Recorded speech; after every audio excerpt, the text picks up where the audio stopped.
আপনারা যারা মেসির 8টা ব্যালন ডিওর দেখে রোনালদোকে নিয়ে ট্রল করেন, তারা একটু ঠান্ডা মাথায় চিন্তা করে দেখুন মেসির ওই অর্জনের পেছনে নেইমার, সুয়ারেজ আর জাভি ইনিয়েস্তাদের অবদান কতটুকু।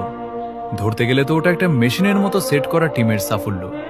কিন্তু আমাদের CR7-এর যা কিছু আছে সব তার নিজের ঘাম ঝরানো অর্জন। আপনাদের কি মনে নেই 2008 সালের কথা? আপনাদের কি মনে নেই 2018 সালের সেই অবিশ্বাস্য পারফরমেন্সের কথা? এই মানুষটা যেখানেই গেছে একাই ইতিহাস পাল্টে দিয়েছে। কারো দয়ায় নয়, নিজের দমে রাজা হয়েছে সে। আচ্ছা, একবার ভেবে দেখেছেন, রোনালদো যদি নিজের দেশ পর্তুগালের মায়া ছেড়ে ব্রাজিল বা ফ্রান্সের মতো টিমে খেলতো, তবে হয়তো আজ ওর জার্সির পাশে আমরা 3টে বা 5টা বিশ্বকাপ জলজল করতে দেখতাম। কিন্তু এই মানুষটা নিজের দেশকে মন থেকে ভালোবাসে, তাই শত প্রতিকূলতার মাঝেও আজীবন নিজের দেশের পতাকাকে আগলে লড়াই করে গেছে।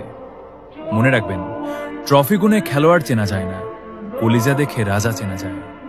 He is the only king